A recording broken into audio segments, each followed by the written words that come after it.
Fala pessoal, tudo bem? Para quem não me conhece ainda, eu sou o professor Lucas Nogueira e hoje eu vou passar para vocês, dando continuidade no nosso conteúdo online, tá? Eu vou falar sobre as hérnias de disco lombar e lombociatalgia. Por quê? Porque vários colegas ainda têm uma certa dificuldade, tá, em pegar pacientes com alguns diagnósticos de hérnia. E foi montada essa aula em cima dos principais artigos científicos de 2017, 2018 e 2019 sobre hérnias de disco lombar e também para estar mostrando para vocês que as coisas podem ser diferentes, tá bom? Então, B.J. Palmer já sabia o que estava falando quando disse: espinhas tortas não fazem as pessoas doentes, subluxações sim. Né? Então, pré e pós raio-x são de grande ajuda, são a prova definitiva que as subluxações ocorreram. Então, ele conseguia, através da espinografia, provar que as alterações foram corrigidas, associado ao relato do paciente da melhora da condição, tanto da dor quanto a condição física dele, tá? Então, desde B.J. Palmer, já sabia-se que as alterações estavam sempre na coluna do paciente, tá? Então, isso daí é o que? Abre um leque muito grande para nós que trabalhamos com a quiropraxia. Então, uma pequena revisão falando sobre vértebra lombar, aonde eu vou ter corpo vertebral, forame vertebral, por onde passa a medula, tá? Os processos transversos, processo mamilar, que é um dos principais pontos de contatos que nós, fisioterapeutas quiropraxistas, usamos para o ajuste, os processos espinhosos e os processos articulares, tanto superior quanto o inferior. Aqui nós vamos ter as fases da degeneração. A primeira fase dessa degeneração que eu tenho aqui é a parte aonde nós temos o que? Vou só mexer aqui um pouquinho para poder mostrar para vocês. Então aqui, ó, eu tenho o que? Um disco normal e uma vértebra também sem sinais de alteração.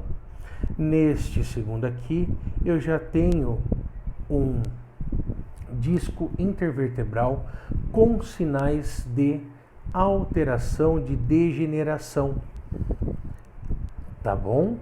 Então ali tem uma fase de compressão, essa daqui então é uma fase de compressão. E aqui eu tenho o que? Tenho uma fase de instabilidade. Na fase de instabilidade, normalmente esse disco ele já possui algum tipo de fase de herniação e isto gera alterações para o sistema nervoso, que vai estar mandando informações para o corpo, né? Então essa parte da instabilidade, fazendo com que ele aumente o processo degenerativo até chegar na parte da fusão. A fusão, então, é uma maneira do nosso organismo, do nosso corpo, de estar estabilizando aquela articulação, né? No caso, aquele disco intervertebral que degenerou, para que ele parasse de gerar tanta informação e travar e assim por diante. Então aqui são os tipos de hérnia de disco que nós temos. Nós vamos ter aqui então o normal com núcleo, né, e o disco. A primeira delas, que é uma protusão, onde eu tenho um leve abaulamento já do corpo do disco. O segundo, que é a extrusão, que é quando o disco rompe a barreira quando o núcleo rompe a barreira do disco. E a terceira, que é a sequestrada, quando houve o rompimento, porém já houve uma perda da massa desse núcleo, tá bom? Então, esses são os 3 tipos de hérnia, tá? Lembrando, protusão é uma hérnia também. Ele não existe princípio de hérnia. A partir do momento que o núcleo começa a estar indo em direção à borda do disco, você já possui uma hérnia, tá bom? Anatomia do disco vertebral. Então, nós vamos ter a primeira seta, que é o ânulo fibroso na sua porção externa, o núcleo pulposo, que é a letra B, e a placa cartilaginosa, que está sendo demarcada pela seta, aonde são substâncias heterogêneas, tá? Então, o anel fibroso. O anel fibroso, ele é formado por fibras de colágeno do tipo 1, são organizadas em lamelas. Guardem isso, tá bom? Lamelas são formadas por água e fibroblastos. Já o núcleo é formado, em sua maior parte, por água, proteína e colágeno do tipo 2. São estruturas muito parecidas. O que muda entre elas é o quanto cada estrutura tem no tecido, tá bom?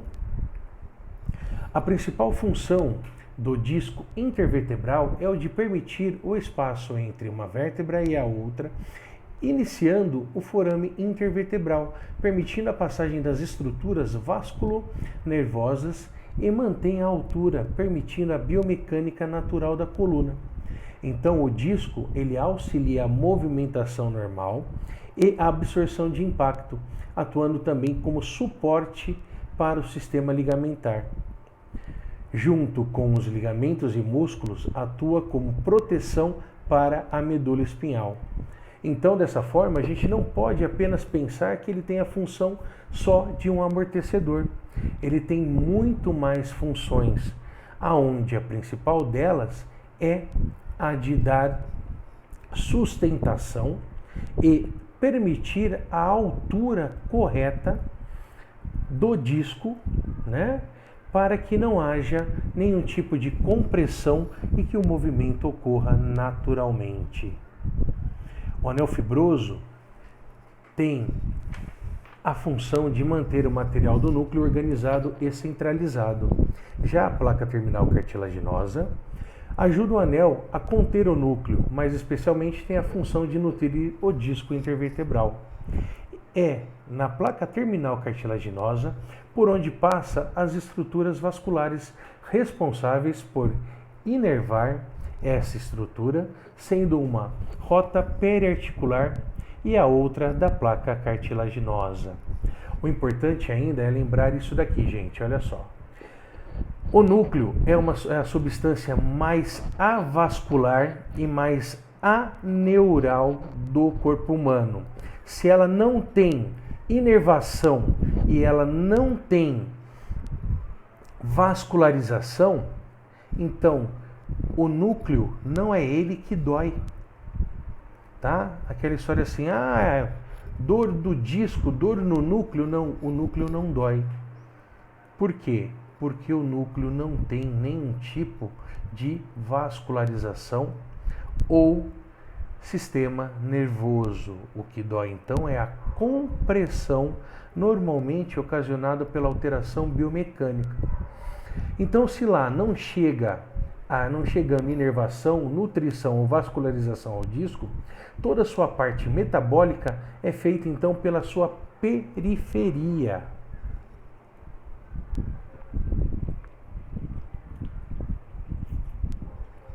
Tá? Então, olha só, essa daqui vai ser por onde há a nutrição e as trocas tanto do disco, né, no núcleo pulposo, o ânulo fibroso, em relação à vértebra.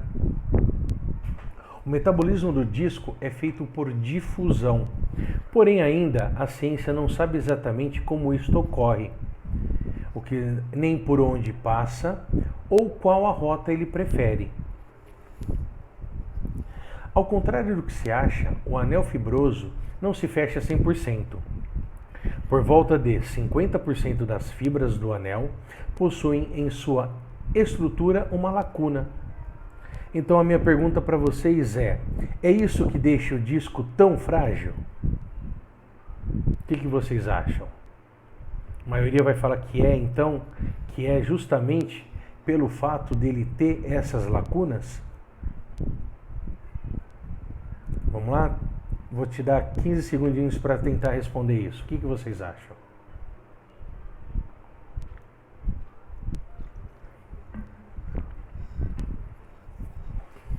Não? Não sabem ainda? Então vamos lá, vamos tentar descobrir junto. A função dessa lacuna é de dar o quê? Mobilidade ao disco intervertebral, pois ele precisa acompanhar os movimentos normais da coluna. E para que isto ocorra, a última coisa que ele pode ser é estático.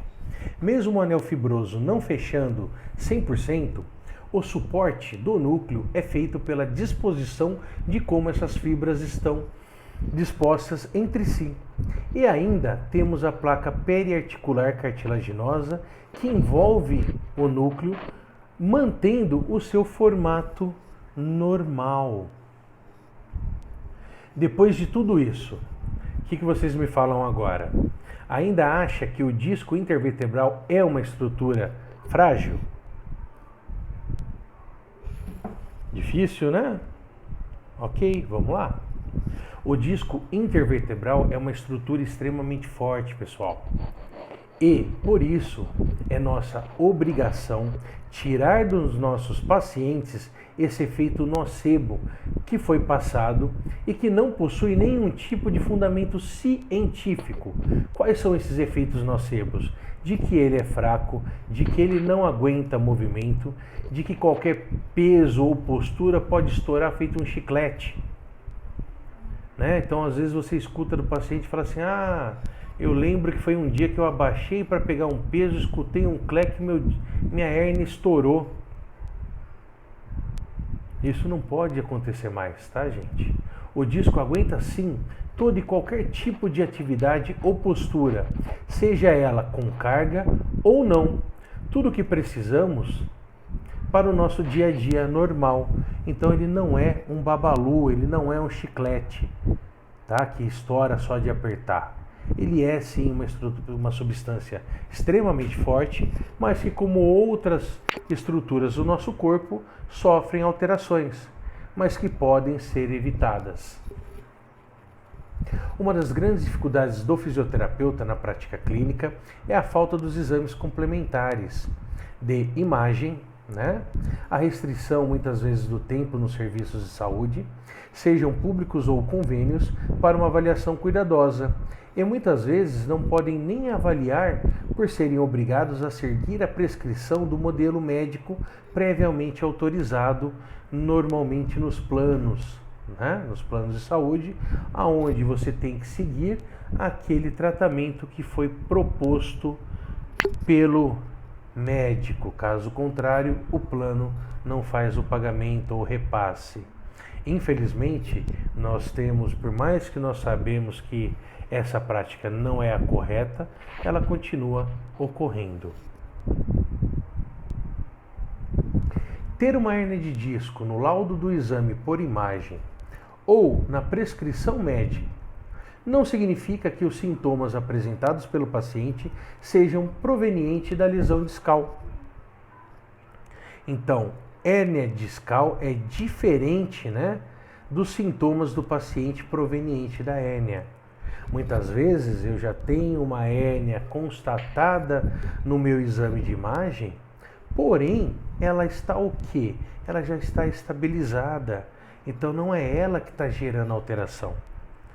Muitas vezes ali eu tenho uma hipomobilidade pela degeneração e o desconforto pode estar um nível acima ou um nível abaixo, dependendo da hipermobilidade que ocorreu. Ou então, muitas vezes, a gente pode ter uma alteração lá em base cervical, em C0, C1 ou C1, C2, que está gerando algum tipo de compressão que está sendo refletido na região lombar ou mesmo numa lombocetalgia. Por isso, a avaliação clínica deve ser realizada minuciosamente, nem que para fechar o diagnóstico leve mais de uma sessão, por mais habilidoso que seja o profissional. Nunca devemos ter a confiança excessiva no exame de imagem, nem no seu laudo, tá? O exame, ele serve para estar nos guiando, porém ele não pode ser o veredito final na nossa prática clínica. Dor lombar. Então, as hérnias, as red flags para dores lombares. Vamos citar 3 principais que, se vocês seguirem esta sequência, vocês irão reduzir muito a chance de erro na prática clínica. Fratura. Trauma. Em mulheres acima de 50 anos, dor na região da batida. Então, o que acontece? Ela chega para você no consultório relatando uma dor pontual, tá? Pós-trauma. Os testes, como que ele funciona? Ele não possui um nome específico, tá? Mas é extremamente simples, porém de grande eficácia. Consiste em colocar o paciente deitado de barriga para cima e o mesmo irá relatar dor ao ficar nessa posição, e a dor local onde houve abatido o trauma irá se intensificar na região onde teve esse trauma prévio. Então essa dor vai aumentar naquele local. Se isso ocorrer, você deve fazer o quê? Encaminhar este paciente para o serviço de emergência. Seguindo esse procedimento, o risco de uma fratura, de estar mexendo onde há uma fratura prévia, de 1% passa para 80% de segurança, tá? Caso seja seguido dos itens anteriores. Outra coisa também, se você viu que tem algo estranho ou que não sentiu confiança em estar ajustando naquele momento, siga seu instinto, não mexe, tá bom? Avalie primeiro com calma, quando você tiver certeza, você mexe novamente.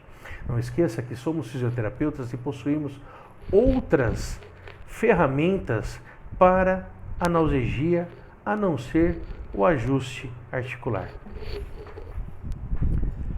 B. Síndrome da cauda equínea devido à hérnia de disco. A causa mais comum é a hérnia de disco lombar.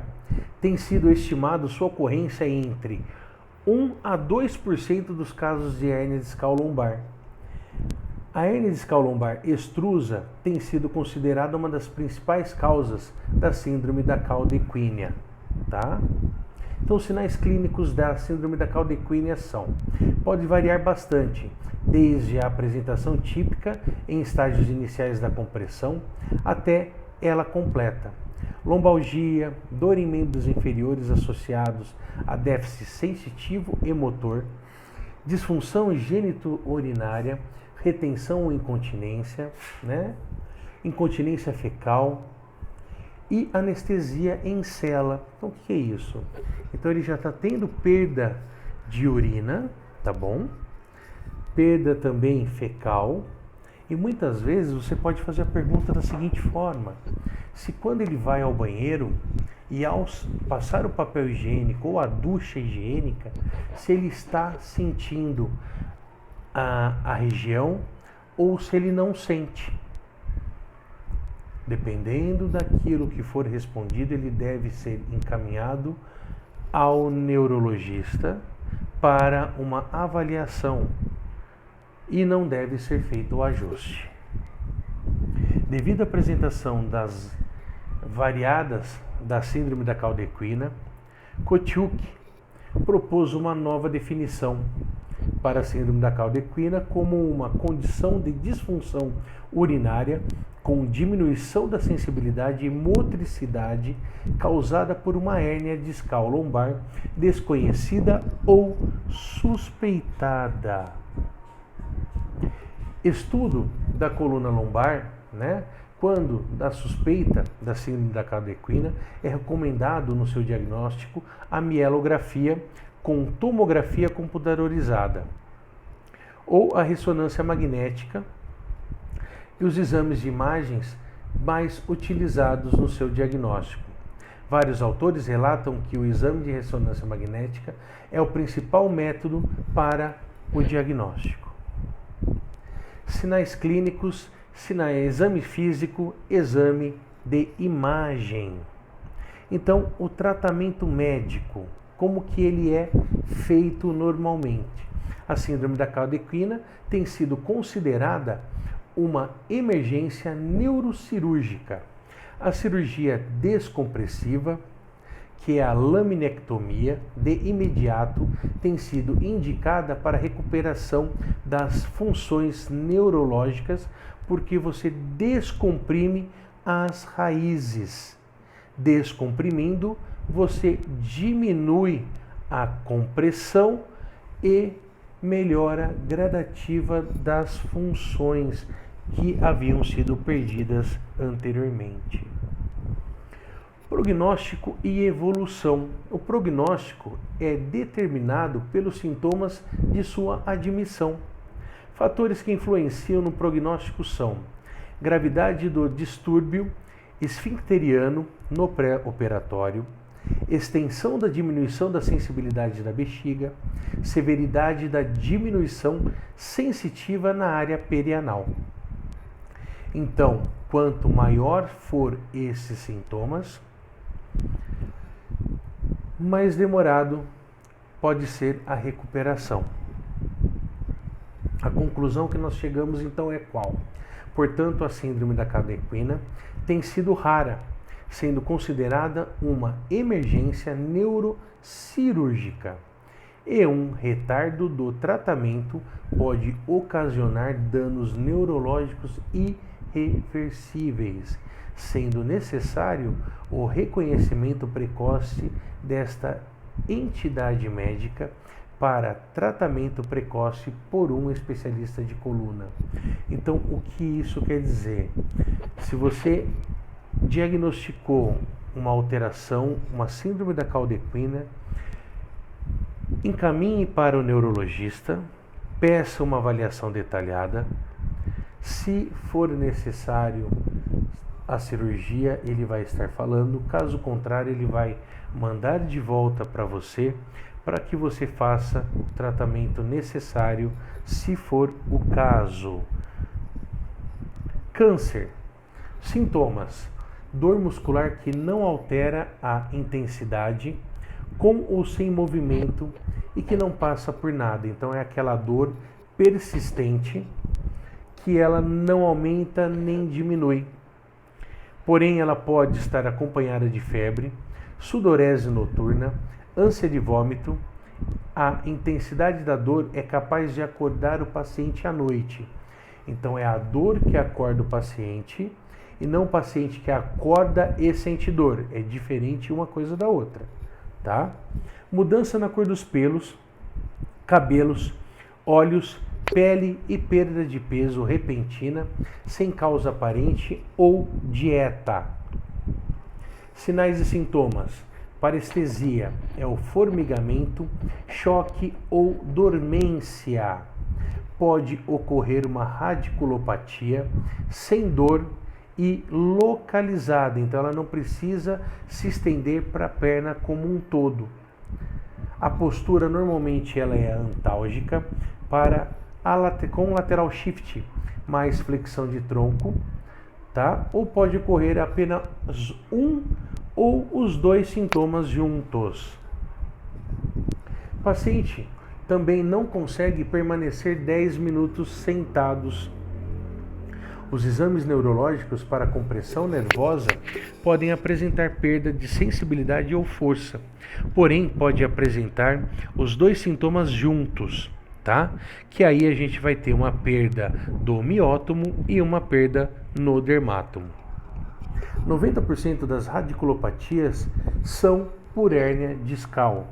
Então o paciente chegou com dor irradiada, 90% das vezes é por hérnia discal, ok? Seja ela aí cervical ou lombar. Os testes Laseg, feito no membro sintomático, como é tradicionalmente feito, havia uma possibilidade de 100% de hérnia discal. Porém, hoje em dia isso daí mudou, tá?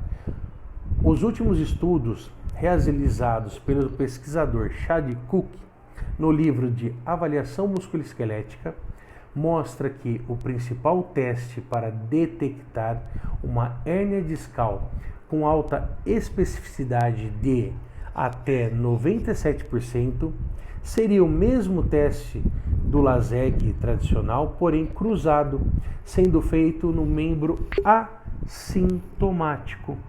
Então, a especificidade é muito maior quando feito no membro assintomático do que no sintomático.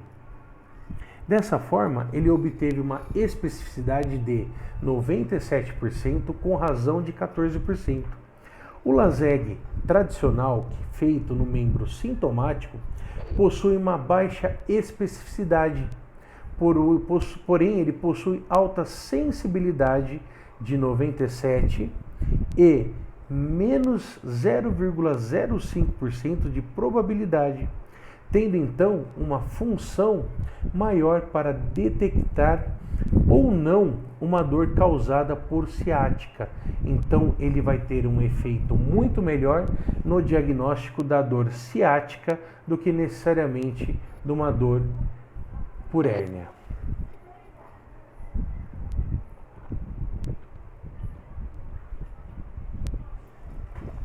O Slump Test, eu particularmente gosto muito, tá? Também para dor neural periférica. Testados reflexos miostendíneos não possuem confiabilidade. Isso foi que os últimos estudos também nos deram. Por quê? Porque muitos pacientes apresentam arreflexia. Um exemplo que eu coloquei aqui é o lutador de jiu-jitsu, que na maioria das vezes ele não possui reflexo do tendão patelar, porque ficar muito tempo ajoelhado cria-se como se fosse uma casca, uma calosidade, tá? Na região abaixo da patela, lá na região do joelho, aonde muitas vezes na região do tendão patelar, ao você fazer o teste, ele não simplesmente ele não dá reflexo nenhum, ok? Então, hoje os estudos mostram que a confiabilidade ela é baixa. Isso não quer dizer que você deve parar de estar fazendo, tá bom? Se você sempre fez, você confia, gosta de estar fazendo, mantenha. Não para apenas porque eu falei. Eu estou só passando para vocês o que os últimos artigos nos falam, ok? A epidemiologia da hérnia de disco. Estima-se que de 2 a 3% da população possa ser afetado, com a prevalência de 4,8% em homens e 2,5% em mulheres acima dos 35 anos. As hérnias lombares são diretamente relacionadas ao alto índice de afastamentos e incapacidades no Brasil.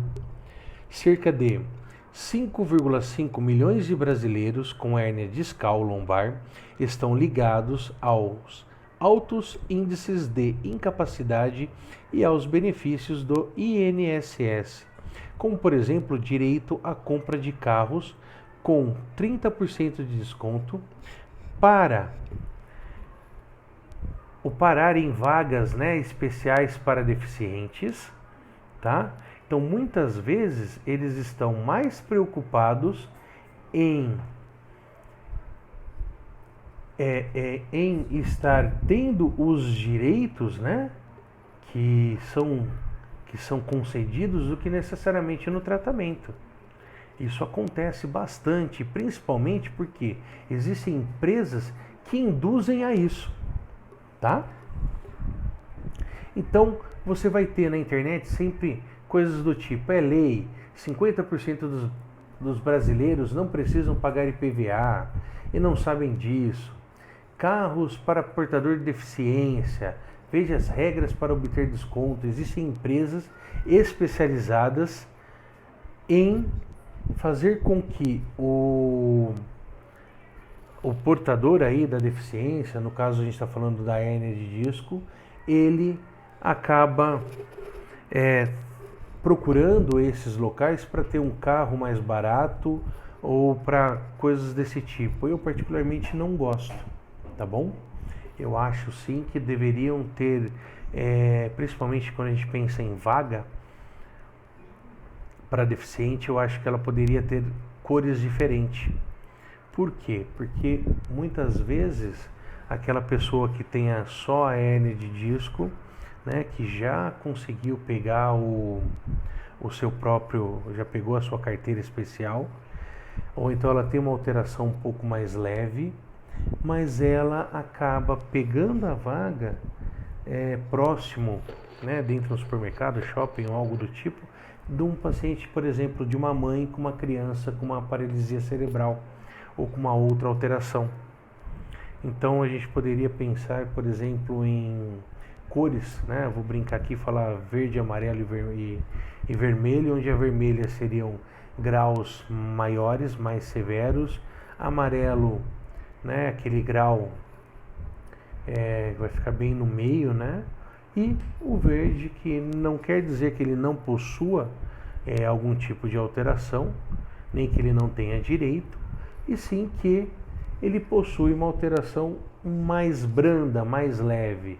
Eu acho que isso seria um pouco mais interessante, mas a gente pode discutir sobre isso em sala de aula, tá bom? E aí aqui é uma coisa bem interessante que eu coloquei quando eu estava montando essa aula, e eu acabei deixando por quê? Porque às vezes a gente acaba errando dia a dia, acho que várias pessoas já erraram, né, já compartilharam ou já fizeram isso nas mídias sociais, né, que é justamente essa propagandinha aqui, ó. Se você usa muito o smartphone e tem dor no pescoço, evidências científicas que a inclinação da cabeça em excesso pode ser prejudicial para a coluna cervical, acelerando o processo de envelhecimento. Quem aqui nunca compartilhou, né, que fisioterapeuta que nunca compartilhou ou nunca montou algo desse tipo? Mas olha que interessante, essa é a parte que ninguém nunca conta. Por quê? Então, vamos lá. A 0 graus nós temos 6 quilos de cabeça, 15 nós vamos para 12, a 30 graus 18, 45 graus 22, 60 graus 27 quilos de peso da nossa cabeça, ok? Mas olha só, postura com inclinação do pescoço pelo uso prolongado do smartphone prejudicam a hérnia de disco cervical? A resposta é não, não prejudica. Olha, por isso que eu falei, olha que interessante. O disco, né, ela não prejudica o disco. É o que os estudos vêm mostrando. Porém, o pessoal continua compartilhando notícias erradas. A coluna cervical suporta 244 quilos de carga para que o disco tenha algum tipo de alteração significativa. Então, se a gente for pensar nisso, a gente vai pensar de novo nos atletas de luta, né, que sofrem quedas no pescoço ou estrangulamentos, chaves, né, Se fosse assim, eles iam ter o quê? Hérnia direto? E não é o que acontece, né? Então, mas da onde veio isso? Na década de 2000, foi vinculado na mídia uma matéria de um artigo científico que estudava a evolução da hérnia discal e o uso do celular. Porém, esse estudo terminou inconclusivo, mas essa parte a mídia nunca divulgou, tá? Ela deixou propagar e ninguém nunca mais foi atrás. Então, o que causa dor e alteração, na verdade, é o sedentarismo e a fraqueza da musculatura. Então, sedentarismo, fraqueza muscular, aliado a quem? Má postura. Não vamos falar que ficar horas assistindo maratonas de série no celular não vai gerar nenhum tipo de alteração. Cirurgia não é a primeira opção quando se fala em tratamento para a hérnia de disco. Poucas são as evidências científicas que indicam a cirurgia como primeira opção de tratamento. O principal tratamento preconizado, grava isso, pessoal, principalmente para passar para o seu paciente, tá? Então, o principal tratamento preconizado pela maioria dos estudos é o tratamento conservador, que é o que nós fazemos de melhor, que é a fisioterapia. Então, 90 a 95% dos pacientes melhoram com a fisioterapia num período de 1 a 3 meses, pois cada paciente ele é único. Então, por isso que pode ter uma alteração no tempo, ok? Então, posso correr com problemas de coluna, já que os especialistas falam, não faça nada? Qual seria a resposta? A corrida não piora a hérnia de disco. Então, não há necessidade de evitar exercícios com impacto. Pelo contrário, olha só, um estudo publicado em 2017 na Scientific Report dizia que o ato de correr fortalece o disco, pois ajuda a aumentar o metabolismo, favorecendo a recuperação do paciente com hérnia discal. Lembram que lá no começo eu falei que o metabolismo do disco ele é feito pela sua parte de fora? Então, o ato dos exercícios de impacto vão ajudar a melhorar a nutrição desse disco. Então, alterações genéticas como fumo, diabetes, fatores hereditários tornam o resultado do tratamento conservador mais lento, pois aceleram a degeneração do disco. Então, a gente pode ter alterações ou demora no tratamento justamente por conta desse tipo de alteração, que deve ser conversado previamente com o seu paciente, explicando os porquês. Vamos pegar aí um exemplo do fumo. Se você for um fumante, uma mulher que é fumante, né? Ela fuma 2 maços de cigarro dia e vai a um cirurgião plástico, normalmente esse cirurgião plástico não irá fazer a cirurgia nesta mulher. Por quê? Porque o risco de dar errado é muito grande, ou da cicatriz não ficar da maneira correta também. Por quê? Porque o fumo ele altera e acelera a degeneração também da cicatriz. Imagina na hérnia. Outra coisa, a retificação ou hiperlordose, segundo os artigos científicos, não possui correlação com a hérnia discal. Porém, muitas vezes na nossa prática clínica nos mostram o contrário disso.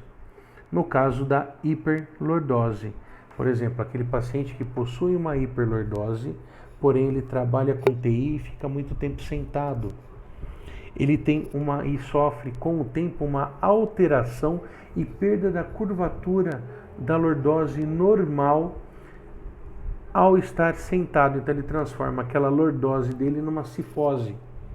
E isso vai sim gerar uma alteração biomecânica que pode estar acelerando o processo degenerativo e gerando dor a esse paciente. Outra coisa também é que o repouso absoluto é totalmente contraindicado no caso de hérnia de disco, salvo em situações de crise aguda, com o uso de medicação para estabilização dos sintomas. Tá? Então, uma série de 4 artigos científicos publicados na The Lancet em 2017, realizados em parceria com 188 cientistas de mais de 100 países. No Brasil foi a doutora Lucila Costa, que representou o nosso país, chegou à conclusão que o repouso absoluto para o tratamento da hérnia discal é a pior orientação que pode ser dada ao paciente. Então você tem que estimular que ele tenha, dentro do possível, hábitos normais no seu dia a dia. Então nós devemos fazer o quê? Um trabalho de conscientização da dor dele e da disfunção. Hérnias de disco e suas chances de regressão espontânea. Quando eu tenho um abaulamento, a chance de regressão é de 13%. Na protusão, 41%, extrusão, 70%, sequestrada, 96%. Então aquela brincadeira, quanto maior melhor, é o que acontece nesse caso aqui, tá bom? Regressão espontânea da hérnia de disco, mesmo sem tratamento, é verdadeira. Os primeiros estudos que começaram a relatar sobre isso são de 1992. Os estudos mais recentes mostram que a regressão pode ocorrer tanto para hérnias lombares quanto nas hérnias cervicais. Quanto maior a hérnia, maior a chance de regressão espontânea. Então, mais uma vez, quanto maior, melhor. Então aqui eu tenho uma hérnia, uma sequestrada, que com o passar do tempo ela voltou. Então não podemos explicar para o seu paciente que ela vai voltar a ser como ela era antigamente. Não. Mas que do quadro atual ele vai evoluir para uma melhora. Então a compressão vai permanecer, porém aquela alteração, aquela massa que foi perdida vai estar degenerando e aquela cicatriz da ferida vai estabilizar. Então novamente aparece a pergunta para nós: há necessidade de cirurgia? Mais uma vez respondo para vocês que não. O melhor tratamento continua sendo o conservador. Pode ocorrer num período de 3 meses a 18 meses para chegar no ponto máximo de regressão possível. Isto ocorre, em média, até 66% dos casos na lombar e 50% na cervical e torácica, desde que não possuam nenhum tipo de agravante associado, que são aqueles que eu citei anteriormente.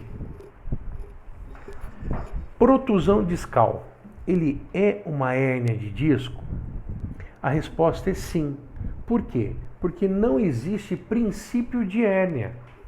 Antigamente existia uma grande controvérsia sobre isso na comunidade científica e médica. Alguns falavam a respeito de que eu tenho um princípio de hérnia, outros falavam que você já tinha uma hérnia.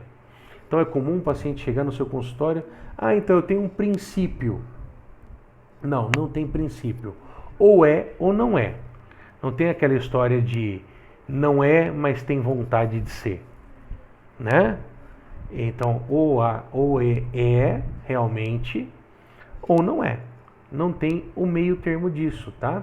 Então A protusão discal, ela é classificada como o quê? Como uma hérnia contida, tá? Então ela é uma hérnia onde ela não rompeu o disco.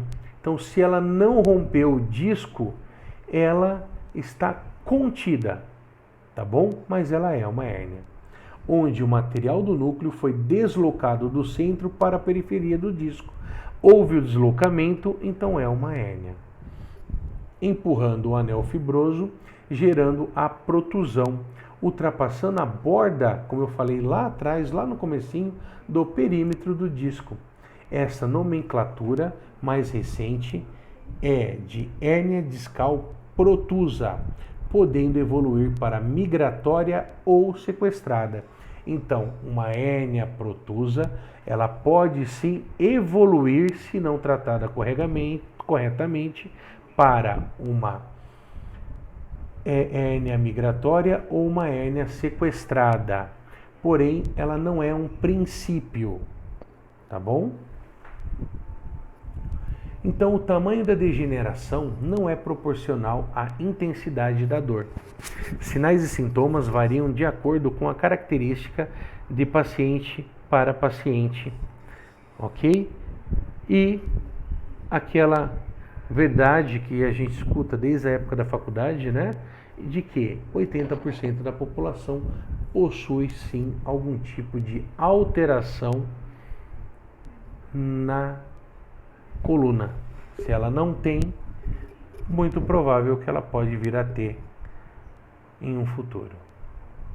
Então a pergunta é: qual o melhor tratamento segundo a prática baseada em evidência? O tratamento fortemente recomendado para hérnia de disco é sempre o que possui o maior número de evidências científicas. Porém, como cada paciente é um ser único, nem sempre isto dá resultado.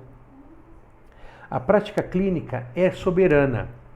B.J. Palmer já preconizava que o indivíduo deve ser tratado sempre como um todo.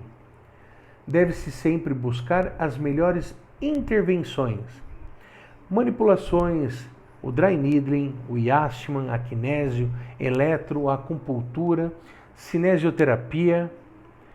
Então, se você usa na sua prática clínica e possui um resultado bom, excelente ou mesmo satisfatório, você pode estar continuando.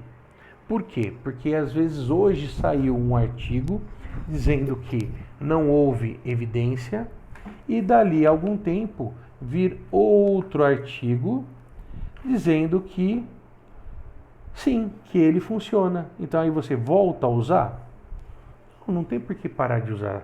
O importante também é a prática clínica, a aceitação do seu paciente, né? A confiança que ele possui naquilo que você está fazendo. Tudo isso vai ajudar muito mais do que às vezes aquilo que um cientista falou, tá bom? Então, a PBE, ela integra 3 elementos: experiência clínica, melhor evidência disponível e preferência do paciente. Por exemplo, não adianta a evidência falar que a acupuntura ou dry needling ele tem uma boa melhora ou é um tratamento excelente ou algo do tipo. Se o paciente tiver pavor ou não gostar de agulha, não vai ser feito. Não é porque o artigo falou que é bom que você vai ter que obrigar o seu paciente a fazer algo que seja desconfortável para ele. Muito provavelmente, se você fizer isso, ele dificilmente vai voltar lá no consultório com você, tá bom?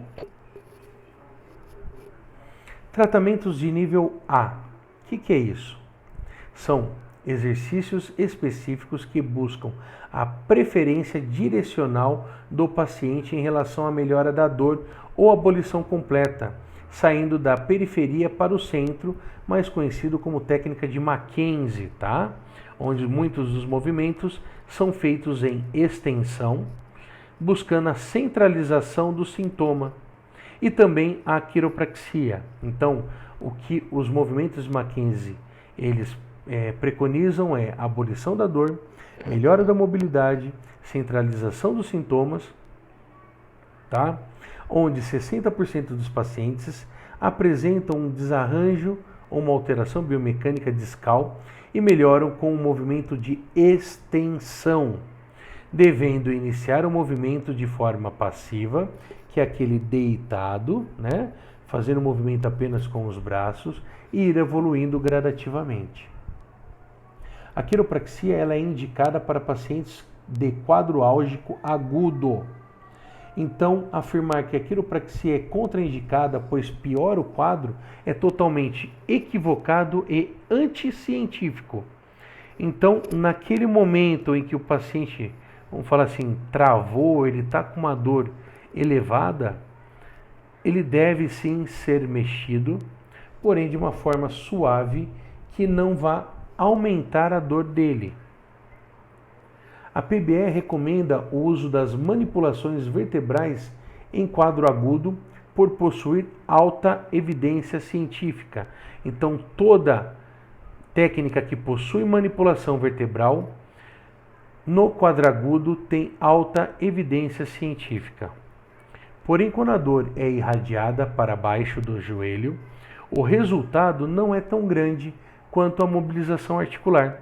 Então, tanto a quiro quanto a mobilização, quanto o Mackenzie, seja ativo ou seja passivo, ele vai ter o mesmo resultado.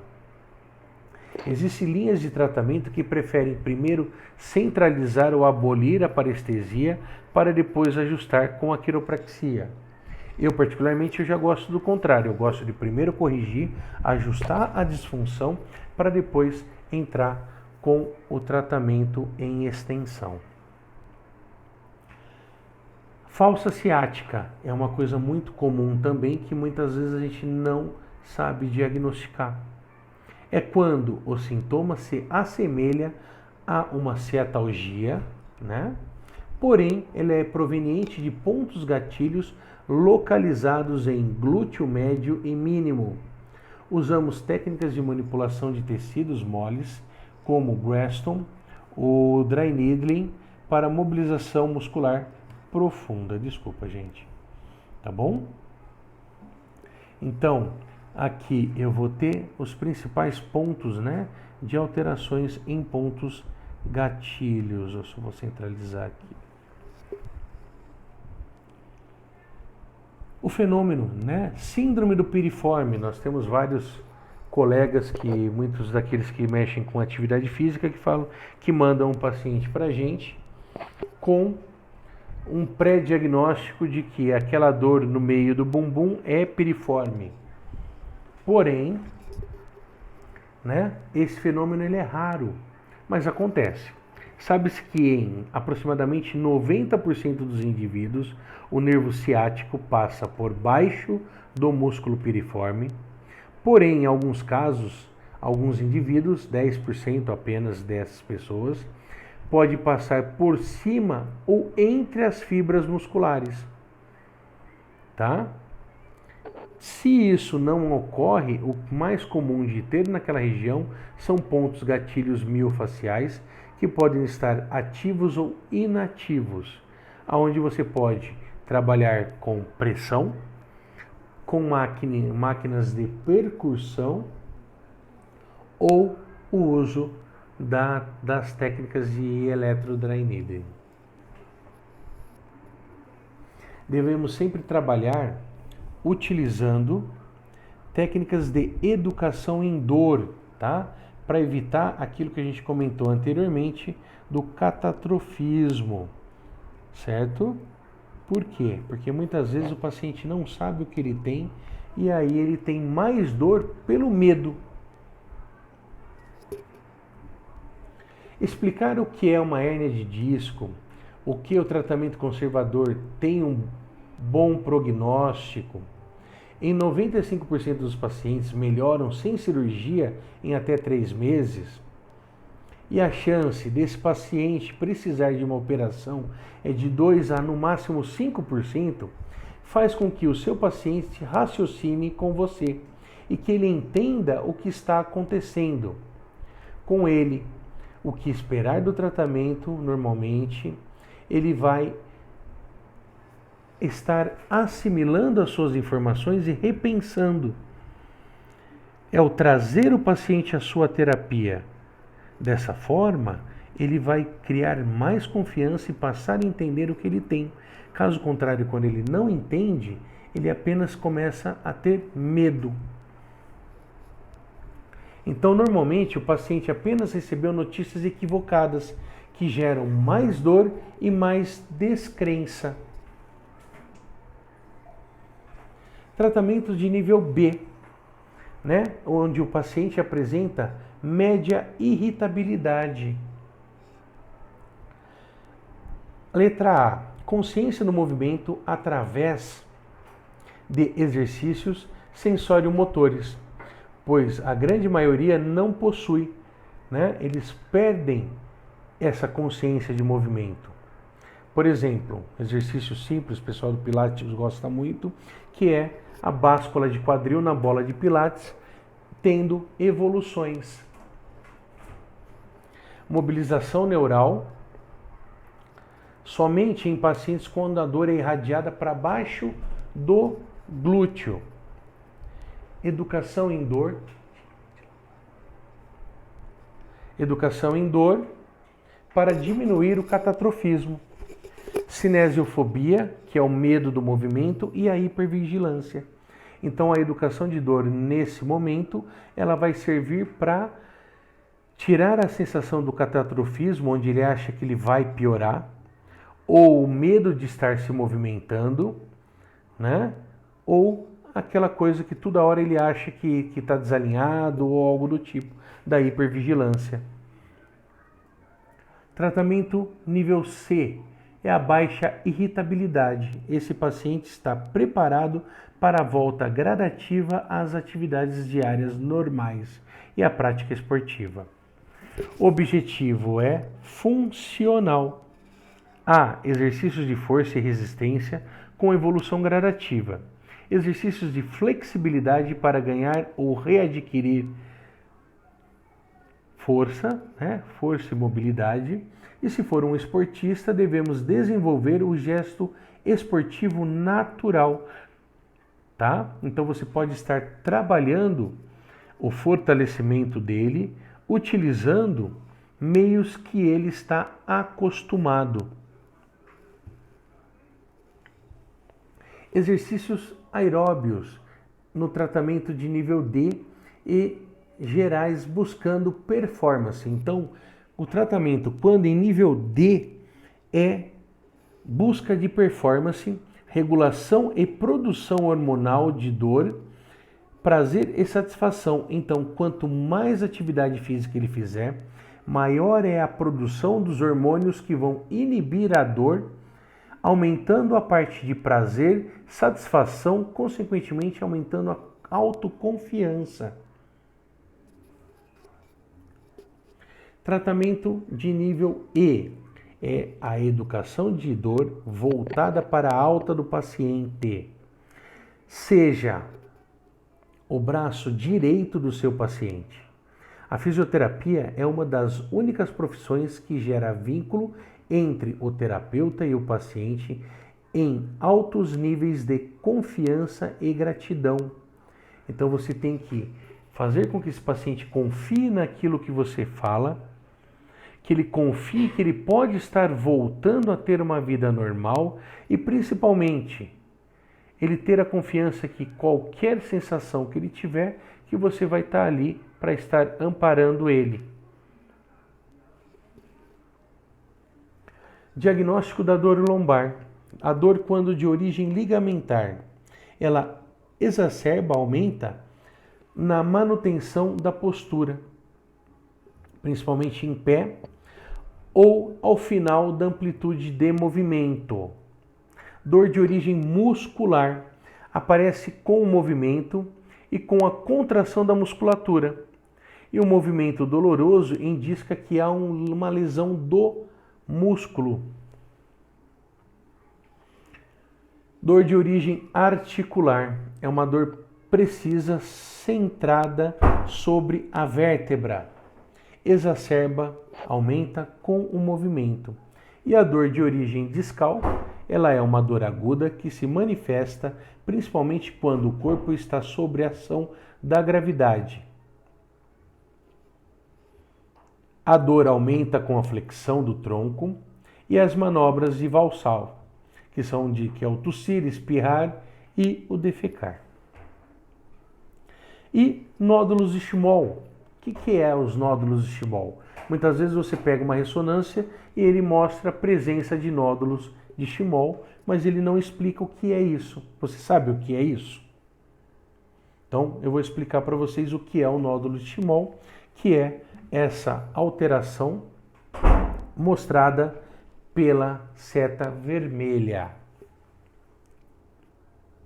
Nódulo de Schmoll é uma herniação do disco intervertebral através do platô vertebral das vértebras adjacentes.